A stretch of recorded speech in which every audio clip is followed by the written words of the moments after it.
It's a new era of pioneers, star sailors, thinkers, and adventurers. Go. Prompt, go. CD8, go. Fido, go. All right, go for launch. Our destiny is always to go and see what's further and what's next. Fido, I'm going to make the launch.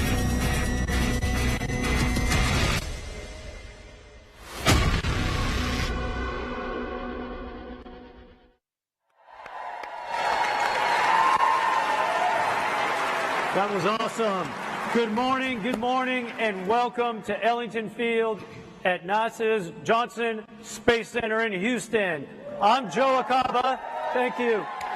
I'm Joe Acaba, Chief of NASA's Astronaut Office, and I'm joined by Norm Knight, Director of NASA's Flight Operations Directorate. We're here today with a mission to introduce the world to the crew of Artemis 2. 4 names, 4 explorers, 4 of my friends answering the call to once more rocket away from Earth and chart a course around the moon. Well, Joe, I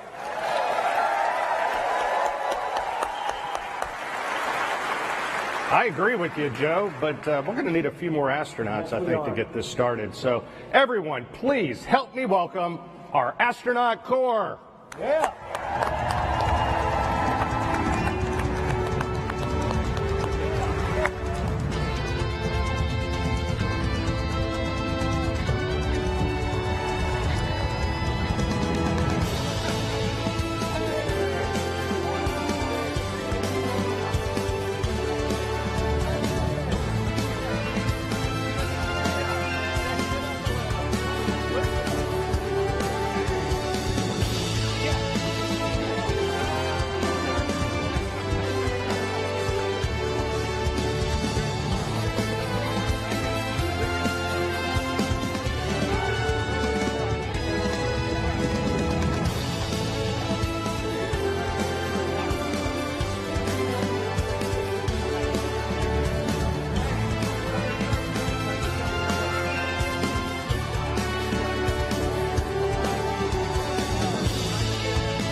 Look at that sea of blue. Let's give them another round of applause.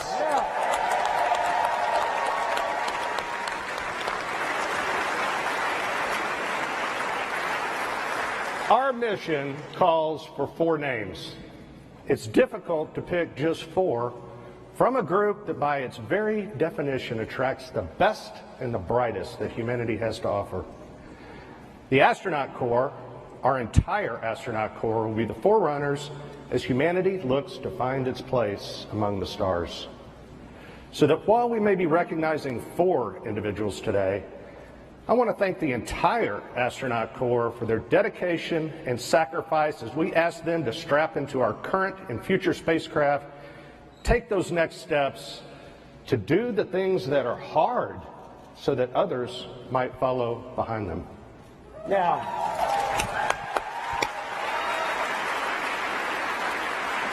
Now, some of you might be scanning the astronaut faces, trying to see who is missing and still hidden backstage.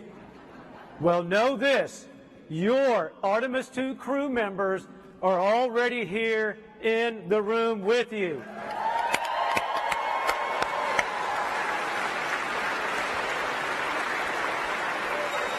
But Because I love you all, I'm going to give you one hint.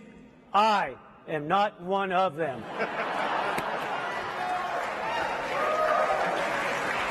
Don't be so happy about that. With Artemis 1, we set out to prove that the hardware was ready, that SLS was prepared to launch our astronauts skyward, that Orion was equipped to carry them to the moon and back safely again. Artemis 1 was a resounding success, and Artemis 2 will leverage that by putting humans in the loop, executing operations in the critical path, leading to new footprints on the lunar surface.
This flight will be challenging, but we face that challenge with the confidence that the people working beside us are up to the task. Houston is home for us, and it's where we'll plan, train, and ultimately fly the Artemis II mission. To give us a proper Houston welcome, please join me in bringing out JSC Center Director Vanessa White.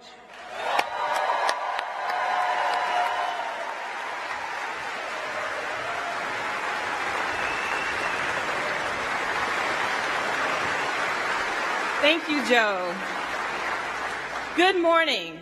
I'd like to welcome everyone here today to Ellington Field.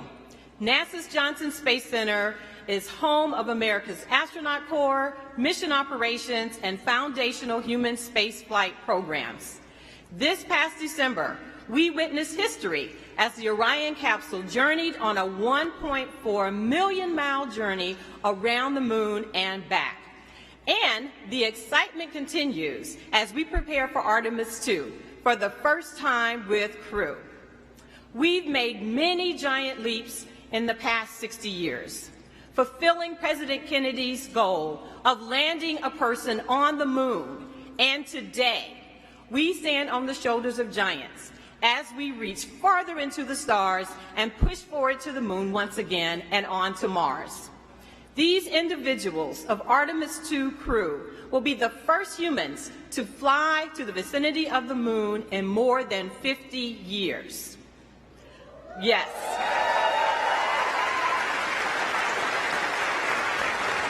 I'd like to take a moment to recognize those who paved the way, our Apollo legends, who are with us via the NASA Alumni League. Will you please wave?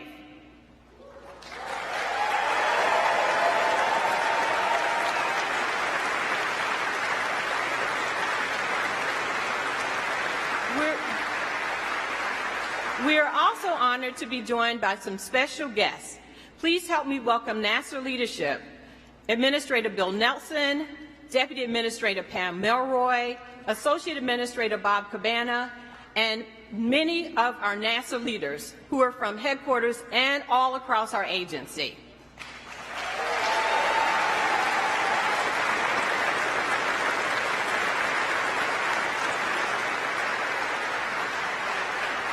We're also pleased to be joined by the international community. Representing the Canadian Space Agency is Minister Champagne.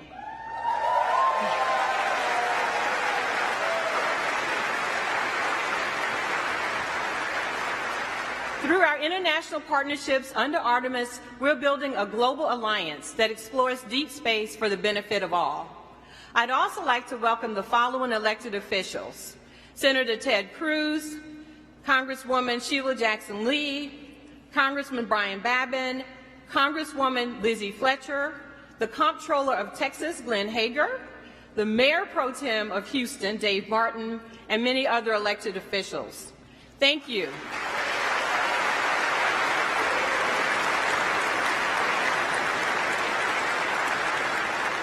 We're very appreciative of your continued support. Last but certainly not least, I'd like to give a shout out to the NASA workforce and all of those across the agency who came together to make this a very exciting moment and this moment in history happen. So thank you to our workforce.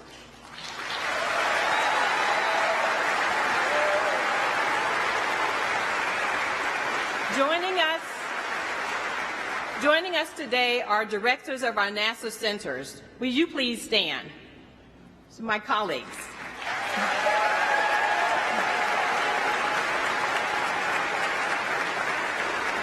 This mission represents the culmination of years of hard work and dedication by NASA and its partners. This is an exciting time for those working on the International Space Station, commercial crew, commercial LEO destinations, as we continue using those platforms and conduct deep space exploration with the Orion, Gateway, Human Landing System, and EVA programs. Together, our team of civil servants and contractors are enabling the success of the Artemis program. And this is only the beginning. For the students with us today from Houston and Clear Creek Independent School Districts and those watching, you are the future explorers, the future scientists, engineers, inventors, and mathematicians of the Artemis generation.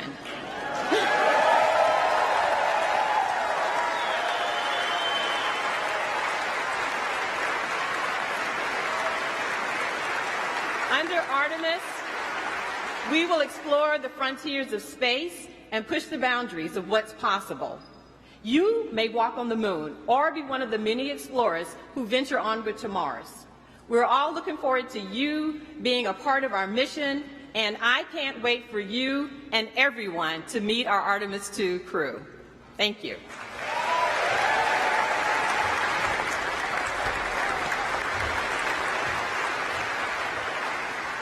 The Artemis program is guided by decades of experience from sending humans to outer space.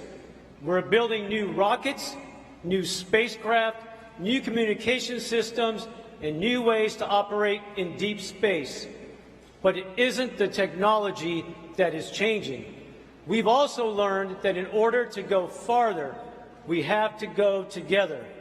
Please join me in welcoming Minister Francois-Philippe Champagne.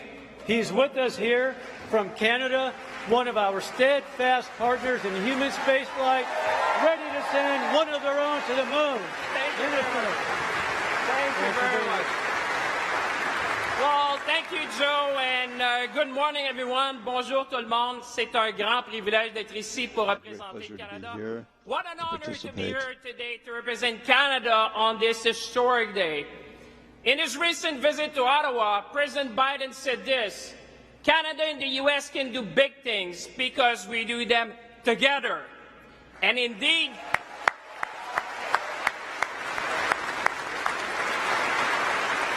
Indeed, 50 years after the end of the Apollo missions, we are going back to the moon. Back to the moon. Think about that for a moment. The moon. As minister responsible for the Canadian Space Agency, I know Canadians could not be more proud. Proud to have for the first time a Canadian astronaut who will travel to deep space as part of the Artemis II mission. Proud that we will be contributing to the future of the Lunar Gateway with the unique Canadian innovation, Canadarm3. Proud that Canada will design, build, and operate a lunar utility vehicle to support operations on the lunar space. And proud of the 60-year plus of collaboration between NASA and the Canadian Space Agency, a partnership which is fueled by bold initiatives and scientific excellence.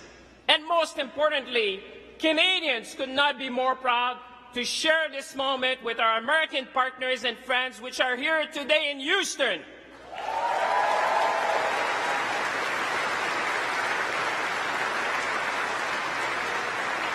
We would not be here today without the friendship and close partnership between our two nations. Because this is more than just about going back to the moon. This is about investing in the future. This is about possibilities. This is about seizing the opportunities of the space economy, from health to food security to climate change and much more. So as we embark together on this new space era, let's seize the moment. Let's be ambitious, and together let's inspire the young people watching us to reach for the stars and become the next generation of scientists, engineers, and explorers. Merci tout le monde. Thank you, everyone. Thank you, everyone.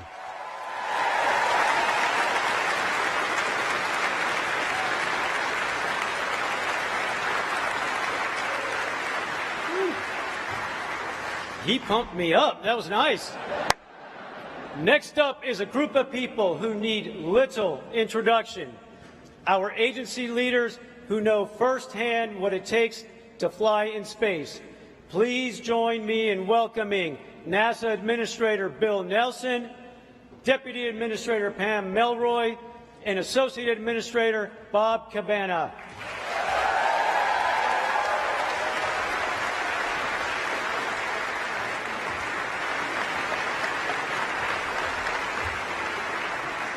Hey, everybody. Members of the NASA family and the Canadian Space Agency, my colleagues, my former colleagues, members of Congress, members of the Artemis generation, we are going.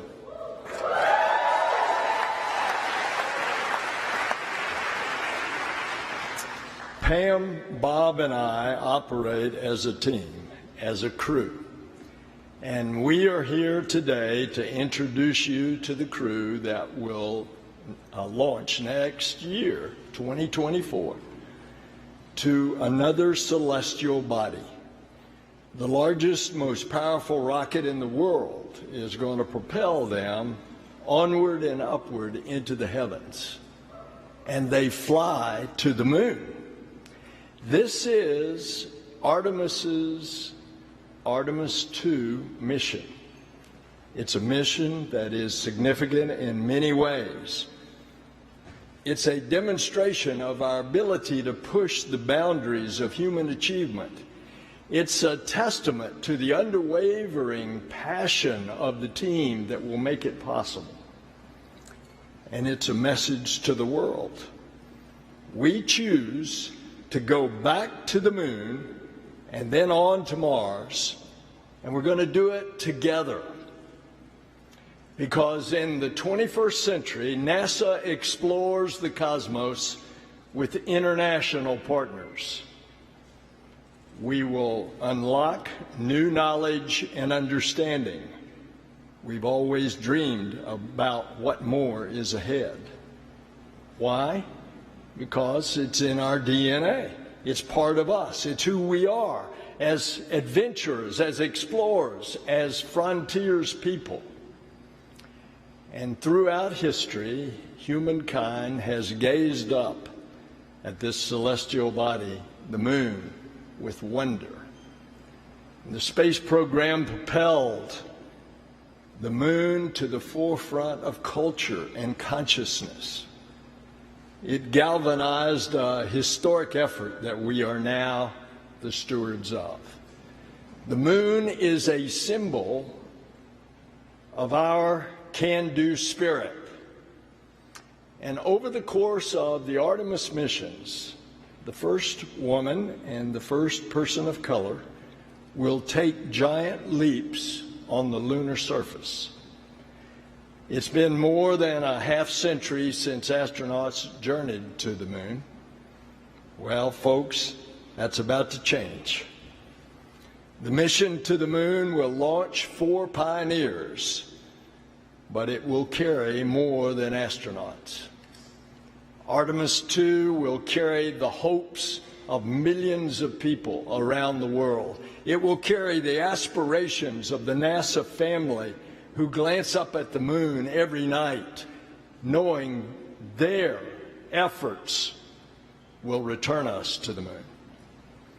And it will carry the dreams of students who burn the midnight oil in libraries and laboratories, preparing one day to support an Artemis mission. And it'll carry the inspiration of the children who imagine themselves soaring in the skies. We will show what is possible when we dare to reach distant cosmic shores. The crew was selected by the Director of Flight Operations, Norm Knight, and the Chief Astronaut, Joe Acaba, and under the supervision of the Johnson Space Center Director, Vanessa Weiss. Will you all please join us up here?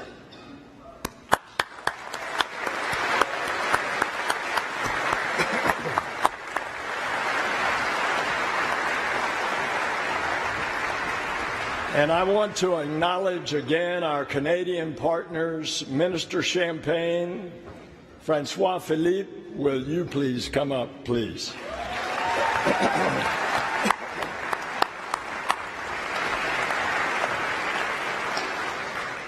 The Artemis 2 crew represents thousands of people working tirelessly to bring us to the stars.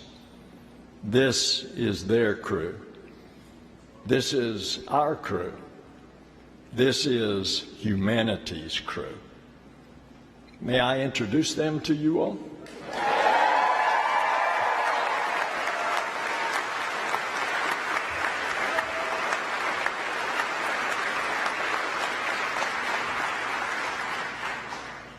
She's an engineer who got her start at Goddard and is no stranger to breaking records, logging the longest continuous space flight ever by a woman, your mission specialist, Christina Hammett-Koch.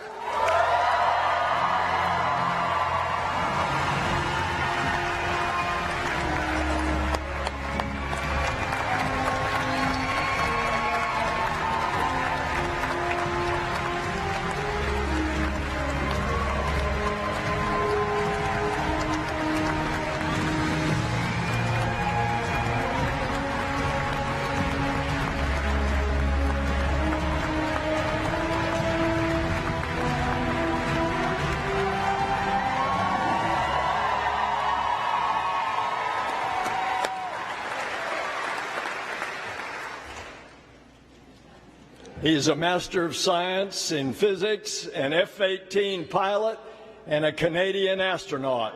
Your mission specialist, Jeremy Hansen.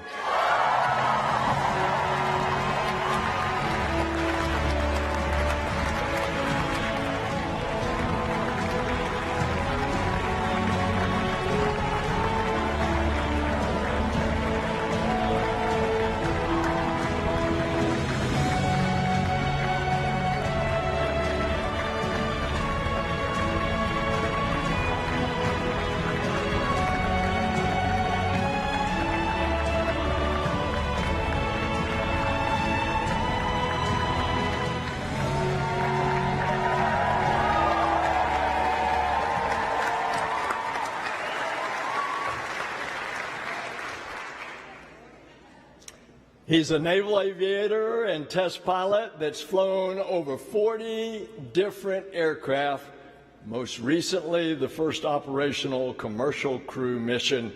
Your Artemis 2 pilot, Victor Glover.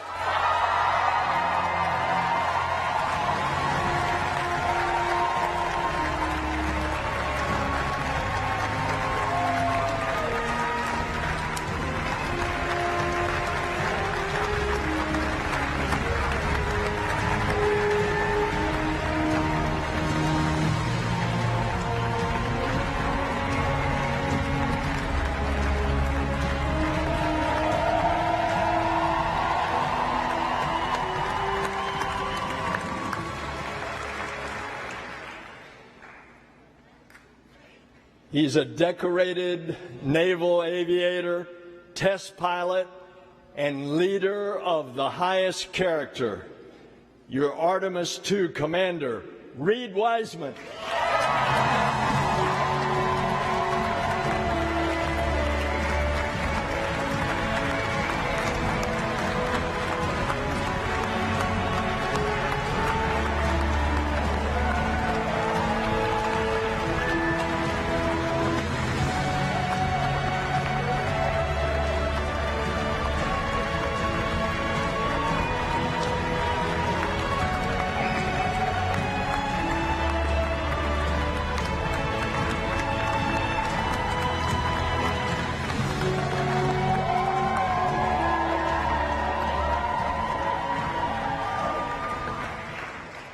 Ladies and gentlemen, your Artemis II crew.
All right, thank you, Administrator Nelson. And the hard part's over now, right? Yes, sir. All right, good.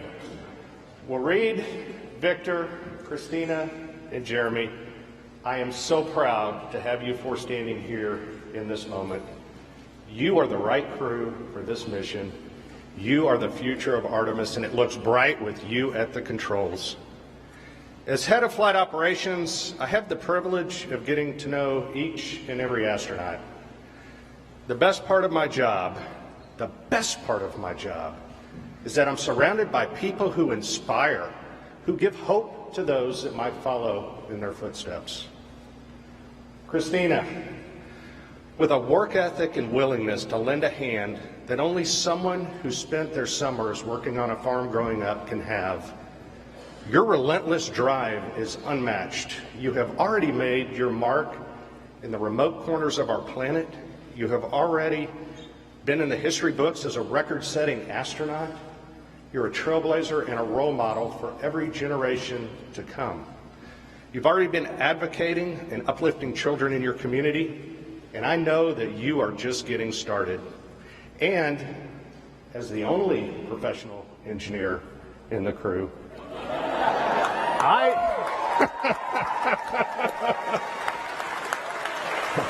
I know who Mission Control will be calling on when it's time to fix something on board. So we appreciate you.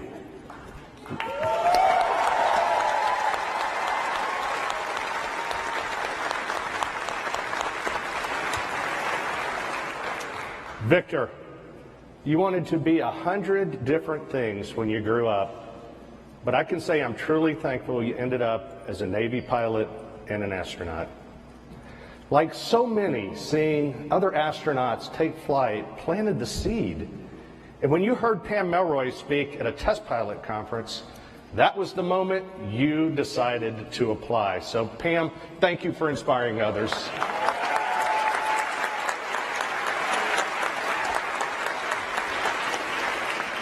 Victor, you were the first person in your family to graduate from college. And you always talk about how much of the love and support of those around you made your dreams possible.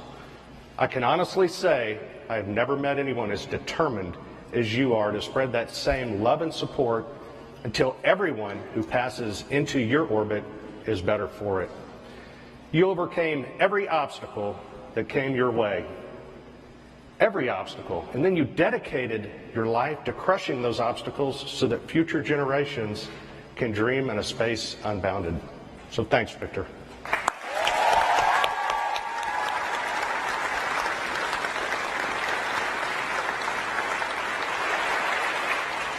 And finally, read and explore from the beginning.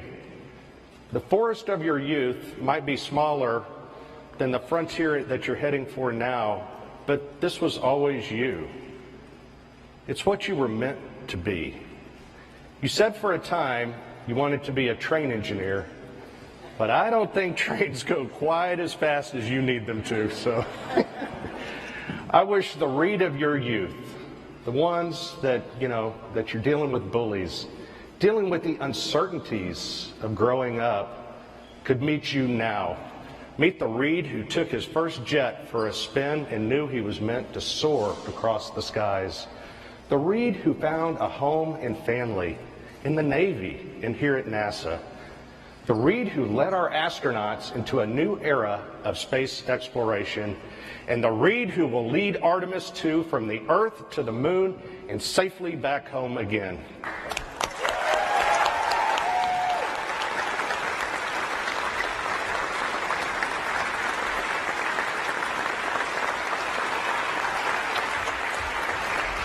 All of you will lead us into this brave new frontier.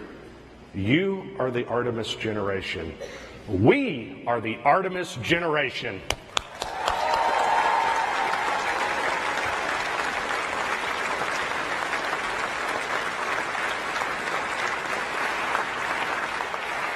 And with that, I will hand it back over to our neighbors to the north to talk about Jeremy, who will take his own place in history.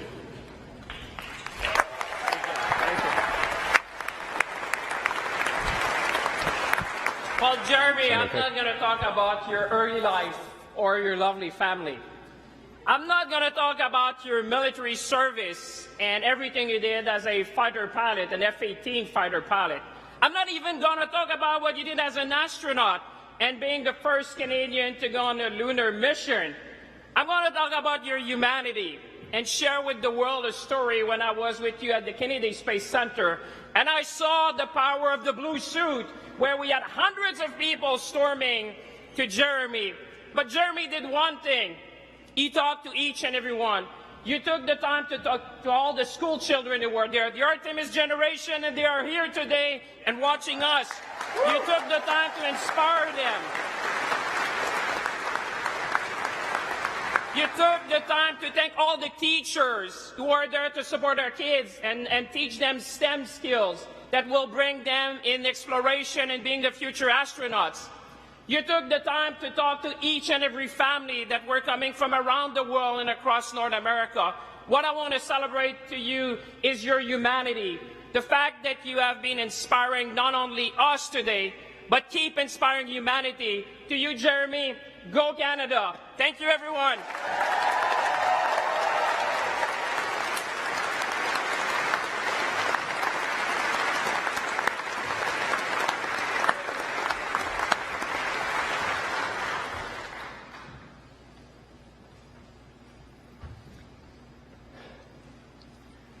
So here we have it. Reed, Victor, Christina, and Jeremy. Each of these adventurers has their own story, but together they represent our creed, e pluribus unum, out of many, one. This is the power of space. This is the power of our space program. It unites people. It brings them together. It brings parties together to explore, to discover, to dream. Together we will usher in a new era of exploration for a new generation of star sailors and dreamers, the Artemis generation. Together we are going to the moon, to Mars, and beyond.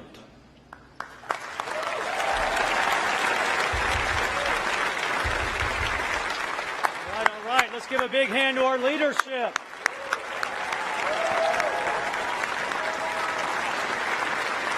All right, you've heard from us, so now it's time to hear from your crew. I'm going to clear the stage, and I'm going to turn things over to our Artemis II commander, Reed Wiseman.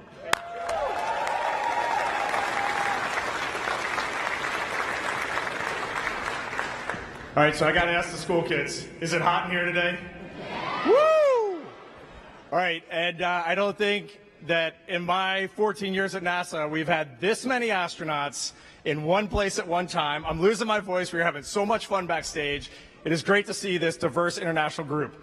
Awesome to be here with you guys. Woo! I'm going to hand it over to the gentleman to my right here, Victor Glover, who has become, in the last few years, an amazing mentor to me. I didn't ask for it. He didn't ask for it. It just happened that way. One of the best leaders I know, one of the best dads, husbands, and friends, and one of the most talented aviators I've ever met. Victor Glover.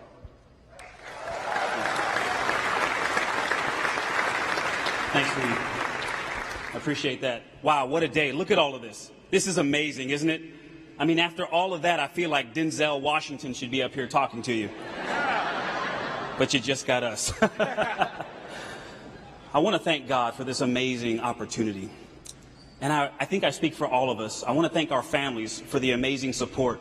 It is your love and support that has made this journey possible. Please give them a round of applause.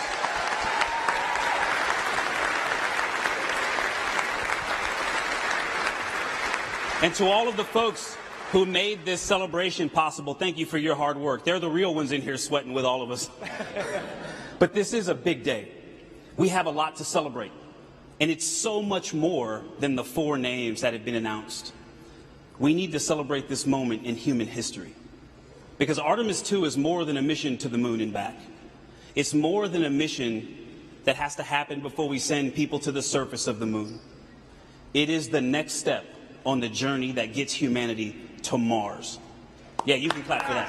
That's good. And this crew will never forget that. Now, we have a lot of work to do before we get there, and we understand that. And when talking about that work, you may often hear people say, human spaceflight is a marathon, not a sprint. But we have watched the people that work so hard to make our mission possible, and I can tell you, it is a series of sprints. That's called a relay race. Human spaceflight is like a relay race, and that baton has been passed generation to generation, and from crew member to crew member. From the Gemini, Mercury, Gemini, Apollo, Soyuz, Skylab, Mir, the Shuttle, International Space Station, commercial crew, and now the Artemis missions. And we understand our role in that.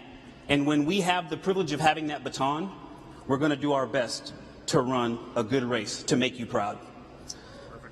I pray that God will bless this mission, but I also pray that we can continue to serve as a source of inspiration for cooperation and peace, not just between nations, but in our own nation. Thank you, and God bless us all.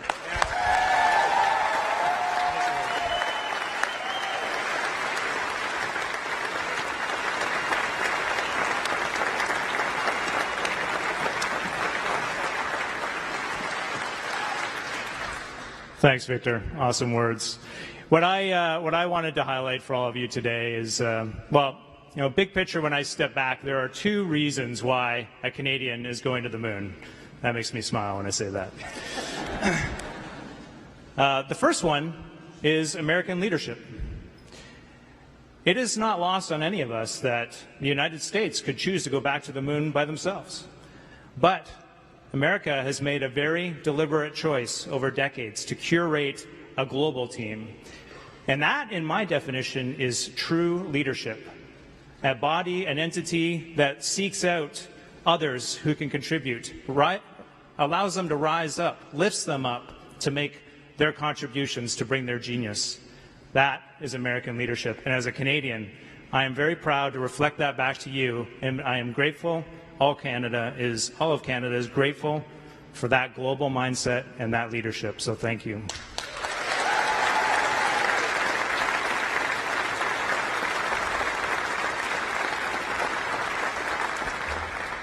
The second reason is Canada's can-do attitude. Yeah.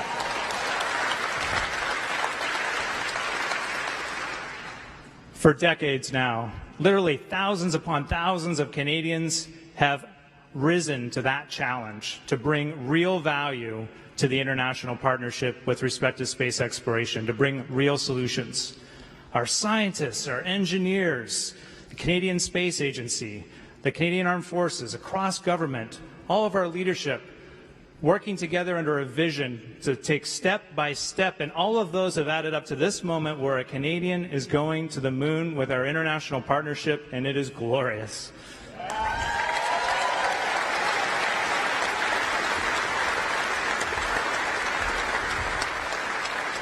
So at the end of it all, I am left in awe of being reminded what strong leadership, setting big goals with a passion to collaborate and a can-do attitude can achieve.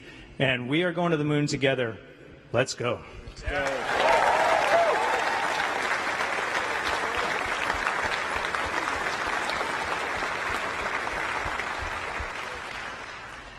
Thank you, Victor. Thank you, Jeremy. Thank you, Reed. It is an honor to be here. I also want to thank our families, the Trailblazers, our colleagues, and our leadership. My fellow astronauts know that one of the questions we get all the time is, are you excited?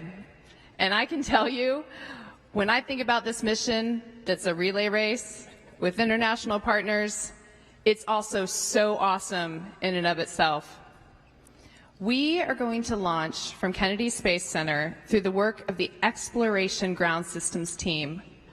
We're going to hear the words, "Go for launch," on top of the most powerful rocket NASA's ever made, the Space Launch System. And we're going to ride that rocket for 8 minutes into Earth orbit. We're not going to go to the moon right away.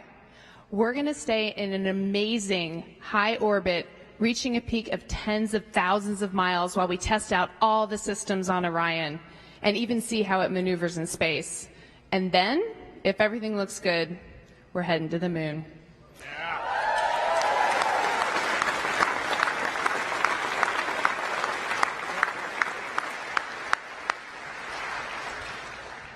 It will be a 4-day journey, going 250,000 miles, continuing to test out every bit of Orion, going around the far side of the moon, heading home, going through the Earth's atmosphere at over 25,000 miles per hour and splashing down in the Pacific. So, am I excited? Absolutely.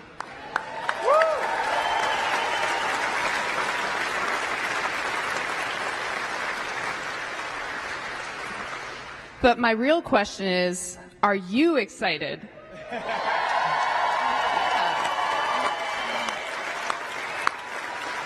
I see you. And I ask that because the one thing I'm most excited about is that we are going to carry your excitement, your aspirations, your dreams with us on this mission. Artemis 2, your mission.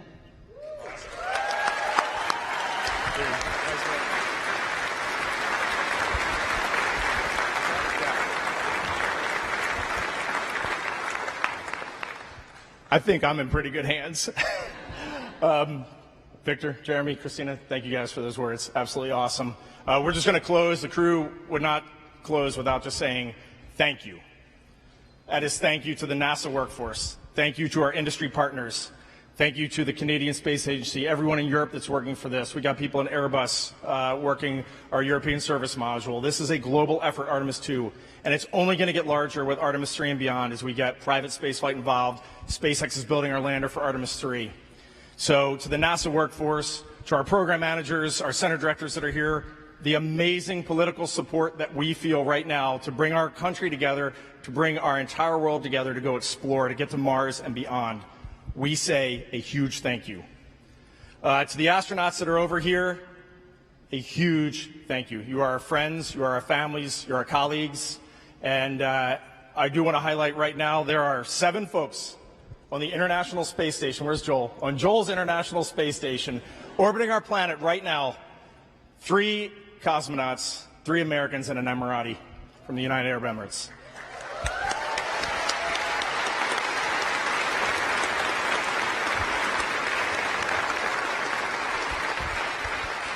If any of you over there are looking for heroes today, go Google these folks because they're our heroes. And I definitely want to call out our friend Frank Rubio, who has already spent 6 months up there.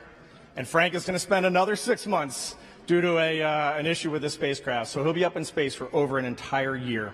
All right, that man is a hero, for sure.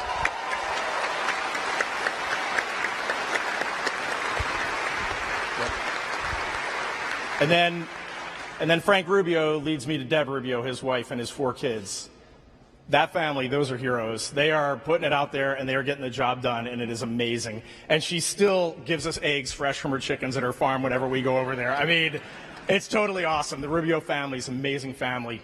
And that brings the 4 of us to our families who are in the audience with us.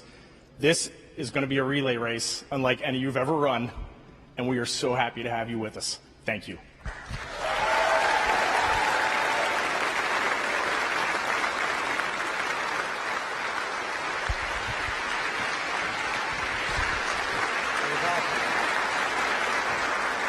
Got more you want to say, Reed? There's 3 words that we keep saying in this. 3 words that we keep saying in this Artemis program. We are going, and I want everybody to say it on 3. 1, 2, 3. We are going. We are going.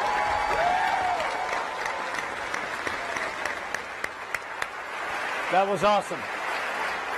I got to say, you guys choked me up a little bit, so I appreciate that. I want to thank you all for sharing in this moment today. Thank you to all of our speakers and esteemed guests, and thanks to our crew, Reed, Victor, Christina, and Jeremy, as they get ready to embark on this journey. I'll ask all of my fellow astronauts to join us back up here. Come on up, everyone.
I love this office, and as you can see, we love each other.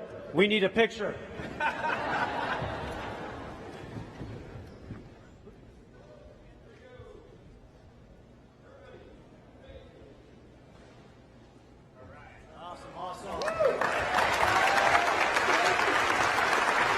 One of our colleagues in space right now, Steve Bowen, likes to say human spaceflight is the ultimate team sport. When these four fly around the moon, they won't be doing it alone. They're part of a team of astronauts, engineers, scientists, trainers, a team of support working around our country and around the globe, ready day and night.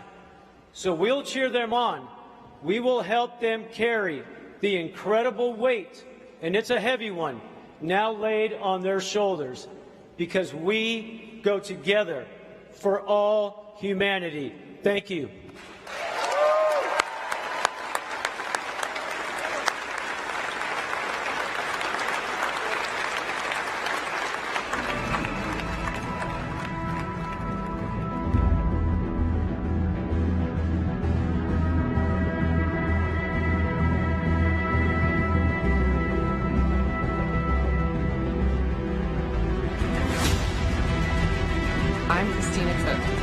Specialist. I'm Jeremy Hansen. I'm a mission specialist. I'm Victor Glover. I'm the pilot. I'm Reed Wiseman. I'm the commander for the Artemis 2 mission to the moon. To the moon. To the moon. To the moon.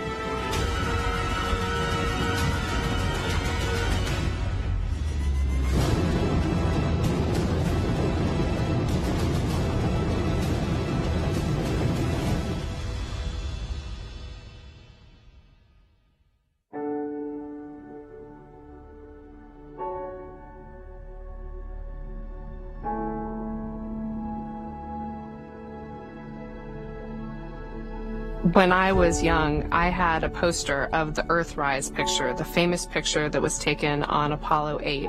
And the fact that it was a human behind the lens that made that picture so profound and changed how we all thought of our own home was so amazing to me. The moon is not just a symbol of thinking about our place in the universe. It's not just a symbol of exploration. It's actually a beacon for science. It's a beacon for understanding where we came from. You know, pushing ourselves to explore is just core to who we are. It's a part of being a human. That's our nature. We go out there and we explore to learn about where we are, why we are, understanding the big questions about our place in the universe. The exploration we're doing is the first few steps on the path of getting humans to Mars. The Artemis campaign of missions have set such an ambitious goal for humanity that it's inspiring contributions from around the globe. Not just one nation is inspired and moved by this, but nations from around the globe are coming together. When I look at the Artemis 2 crew with Victor, Christina, and Jeremy, they want to go do this mission. They are keenly driven. They are humble to a fault. It is so cool to be around them. Artemis 2 is a huge mission, but I hope we will look back and realize that this was one tiny step in humans on Mars and a sustained presence on our moon. Artemis 2 will be NASA's first crewed flight test of the Space Launch System rocket and Orion spacecraft around the moon.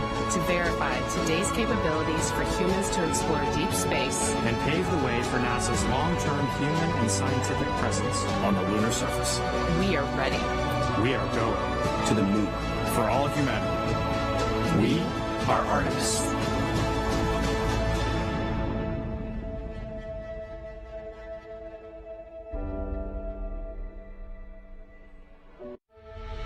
All 50 years ago, we pioneered a path to the moon. The trail we blazed cut through the fictions of science and showed us all what was possible. Very pretty out here. Today, our calling to explore is even greater. To go farther, we must be able to sustain missions of greater distance and duration. We must use the resources we find at our destinations. We must overcome radiation, isolation, gravity, and extreme environments like never before. These are the challenges we face to push the bounds of humanity. We're going to the moon to stay by 2024, and this is how. This all starts with the ability to get larger, heavier payloads off-planet and beyond Earth's gravity. For this, we designed an entirely new rocket. The Space Launch System. SLS will be the most powerful rocket ever developed. And with components in production and more in testing, this system is capable of being the catalyst for deep space missions. We need a capsule that can support humans from launch through deep space and return safely back to Earth. For this, we've built Orion. This is NASA's next-generation human space capsule. Using data from lunar orbiters that continue to reveal the moon's hazards and resources, we're currently developing an entirely new approach to landing and operating on the moon. Using our commercial partners to deliver science instruments and robotics to the surface, we are paving the way for human missions in 2024. Our charge is to go quickly and to stay, to press our collective efforts forward with a fervor that will see us return to the moon in a manner that is wholly different than 50 years ago. We want lunar landers that are reusable, that can land anywhere on the lunar surface. The simplest way to do so is to give them a platform in orbit around the moon from which to transition. An orbiting platform to host deep space experiments and be a waypoint for human capsules. We call this lunar outpost Gateway. The beauty of the Gateway is that it can be moved between orbits. It will balance between the Earth and Moon's gravity, in a position that is ideal for launching even deeper space missions. In 2009, we learned that the moon contains millions of tons of water ice. This ice can be extracted and purified for water. It can be separated in oxygen for breathing or hydrogen for rocket fuel. The moon is quite uniquely suited to prepare us and propel us to Mars and beyond. This is what we are building. This is what we're training for. This we can replicate throughout the solar system. This is the next chapter of human space exploration. Humans are the most fragile element of this entire endeavor, and yet we go for humanity. We go to the moon and on to Mars to seek knowledge and understanding and to share it with all. We go knowing our efforts will create opportunities that cannot be foreseen. We go because we are destined to explore and see it with our own eyes. We turn towards the moon now, not as a conclusion, but as preparation, as a checkpoint toward all that lies beyond. Our greatest adventures remain ahead of us. We are going. We're going. We are going. We are going. We're going.